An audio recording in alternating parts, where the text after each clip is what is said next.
¿Quién es Benchmark y por qué se habla tanto de él dentro del trading algorítmico? Seguramente muchas veces habrás escuchado mencionar que es muy difícil ganarle al benchmark o que si alguien compara una estrategia pues te dice, ¿sabes qué?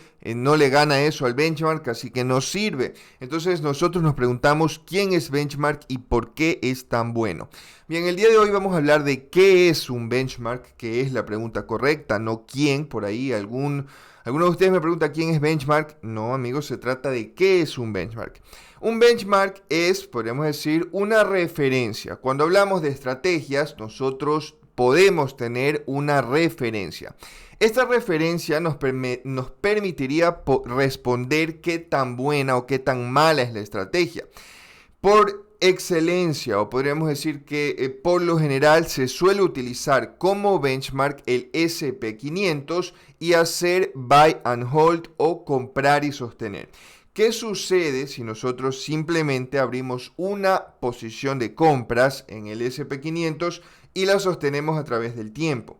Esto acá pues obviamente nos dará ciertos retornos directamente proporcionales al crecimiento porcentual del índice, en este caso del SP. Entonces, si nosotros creamos, por ejemplo, una estrategia de compras en índices americanos, sea cual sea, puede que sea una estrategia de compras intradía, puede que sea por fuera del intradía, semanal, mensual o lo que tú quieras, pero si estamos hablando de una estrategia de compras en índices americanos, tú de ley tienes que preguntarte qué pasa si yo comparo mi estrategia en índices americanos si la comparo con el benchmark, en este caso con comprar y sostener SP500.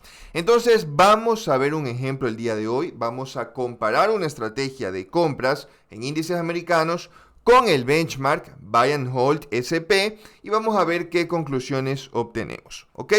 Entonces, en pantalla tienes ya una estrategia que he configurado. Esta acá es una de las estrategias estacionales que tengo creadas y en este caso es una estrategia intradiaria. En esta estrategia nosotros lo que estamos haciendo es definiendo una hora de entrada y una hora de salida. Vamos a comprar a determinada hora y vamos a cerrar esa compra en otra hora del día. Y estas horas configuradas son de 0 horas, es decir, 12 de la noche a 7 de la mañana. Entonces te podrás dar cuenta que podríamos decir que esto lo que está haciendo es comprando durante la sesión overnight. ¿Listo? Entonces, obviamente, comprar y sostener implica una sola vez abrir la compra y mantenerla a través del tiempo. Y esta estrategia lo que está haciendo es, durante la sesión overnight, todos los días a las 12 de la noche, abre una posición de compra, la cierra a las 7 de la mañana y así todos los días. Durante la sesión overnight, de 12 de la noche a 7 de la mañana, está comprando recurrentemente. Obviamente esto implica, por ejemplo, todos los días pagar las comisiones, tanto de entrada como de salida, diferente a si es que solo abriste una compra haciendo buy and hold, pues acá podríamos decir que es una aparente desventaja, ¿verdad? Todos los días abrir una operación, todos los días pagar comisiones, eso es algo importante a tener en cuenta. Entonces, acá puedes ver ya un poco lo que está haciendo, ¿verdad? Mira, compra a las 0 horas, 12 de la noche, sale a las 7 de la mañana. Compra a las 12 de la noche, sale a las 7 de la mañana y estamos comprando durante sesión overnight. Entonces, yo ya me he exportado los resultados de esta estrategia, ya los tengo acá. Recuerden que yo trabajo con mi aplicación de análisis de estrategias. Yo creé esta aplicación y me permite analizar a detalle cualquier tipo de estrategia. Entonces, ya he importado acá el performance de esta estrategia, comprar overnight. Vamos a verlo primero de forma independiente, únicamente de forma aislada. Esto es lo que obtenemos. Tú, al ver esto, pues seguramente puedes concluir que es una estrategia interesante que potencialmente vale la pena. Que me gusta mucho a mí ver cuando veo o cuando analizo estrategias. Por ejemplo, los drawdowns. ¿Qué tanto tiempo tarda en salir de estas franjas rojas? Son los tiempos que está, los periodos que está sin ganar la estrategia, ¿ok? Sin hacer nuevos máximos en la curva de performance. ¿ok? Si esto, habrá veces, me ha tocado mucho, que veo estrategias pues que están en grandes periodos acá en drawdown, no son tan buenas estrategias. Esta de acá, ahora la estamos testeando sin stop y sin target. Podríamos considerar que, bueno, no está en mucho tiempo acá en drawdown. Acá tenemos una tabla que nos dice exactamente la cantidad de días que está en drawdown y podemos ver que la peor fue esto de acá del 2006 al 2010, que estuvo 1457 días sin hacer nuevos máximos, que es este periodo de acá. ¿Ok? Entonces esto es muy importante de revisar. Acá tenemos el drawdown, la cantidad de días, el porcentaje, y acá otras métricas, algunos rolling Sharpie, rolling volatility, rolling Sortino. Y acá tenemos otras estadísticas del performance, como por ejemplo el drawdown máximo. Pueden ver que el drawdown máximo de esta estrategia es de un 16%. Entonces, como esta es una estrategia de compras en índices americanos, lo que vamos a hacer es que lo vamos a comparar con el benchmark del SP, es decir, comprar y sostener SP500. Aquí tienen en este primer gráfico una comparativa que si tú lo ves, pues básicamente dices que comprar y sostener, que es la amarilla, vence por completo a la estrategia, que es la azul. Sin embargo, acá no estamos teniendo en cuenta un ajuste de volatilidad.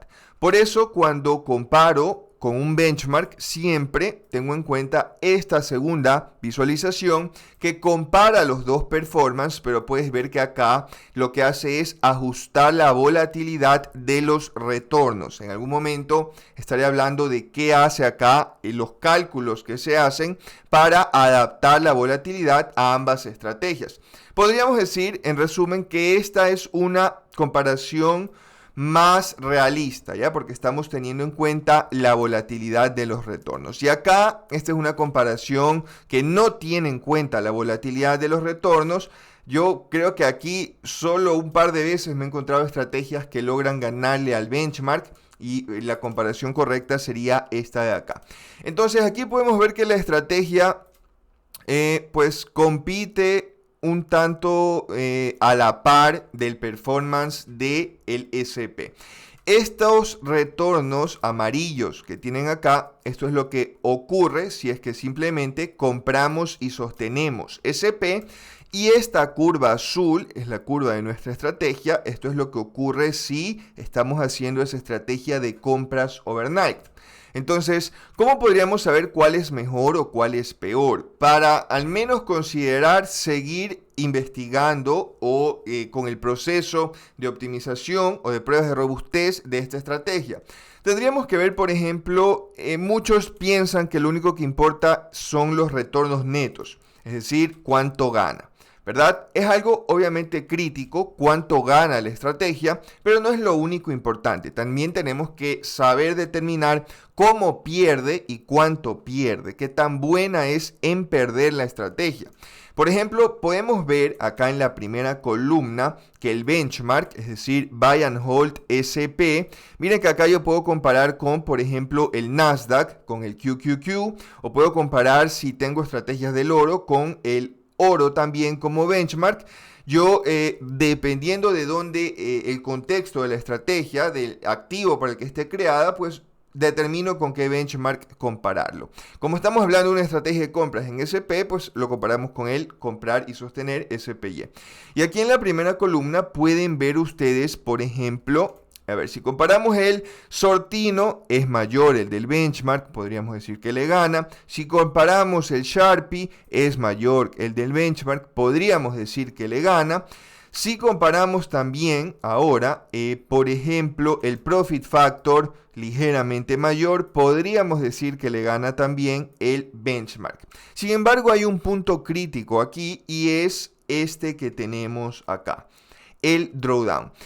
Fíjense, el máximo drawdown que tiene el benchmark es de un 56%. Un 56% como drawdown de una estrategia es muchísimo. Podríamos decir que el límite para considerar que sigue siendo un drawdown manejable está entre un 30 como máximo un 40%. Por ahí muchos libros sugieren que si el drawdown de la estrategia es superior a estas referencias de aquí, pues ya técnicamente es inválida. Y podemos ver que el drawdown de nuestro benchmark es de 56%, pero comparado al drawdown máximo de nuestra estrategia es de un 16%. Es decir, 40% mayor drawdown acá en el benchmark. Obviamente, acá nuestra estrategia resulta ser muchísimo mejor. ¿Por qué? Porque pierde menos en su peor momento. El drawdown es el peor momento de la estrategia, este max drawdown. En su peor momento, el buy and hold nos dio un 56% de pérdidas, mientras que nuestra estrategia nos dio un 16%. Por otro lado, ¿cuánto tarda en salir? ¿Cuál es la cantidad de días que tarda en salir del drawdown? El benchmark tarda 1982 días, casi 2000 días, mientras que nuestra estrategia lo hace un poco mejor, 1457 días. Fíjense que son estos periodos de aquí. Este periodo de acá es el drawdown máximo de ambas, tanto el benchmark como la estrategia, pero podemos ver que el porcentaje que pierde nuestra estrategia lo hace mejor. Bien amigos, eso es un benchmark, es comparar el performance de nuestra estrategia y sus distintas métricas como retornos netos, como ratio Sharpe, ratio Sortino, cualquiera que a ti te guste, o como drawdown, cuánto tarda de salir, compararlo con una referencia como puede ser buy and hold, en este caso SP500. Dependiendo de la estrategia, por ejemplo, si es una estrategia que compra oro, tal vez deberías compararlo con buy and hold oro. Hay estrategias en criptomonedas que se comparan con buy and hold Bitcoin y así sucesivamente. Pero recuerda que en esencia el benchmark por referencia es el SP500. Espero que te haya gustado la explicación respecto a quién es un benchmark y no te lo vuelvas a preguntar. Nos vemos en una próxima ocasión.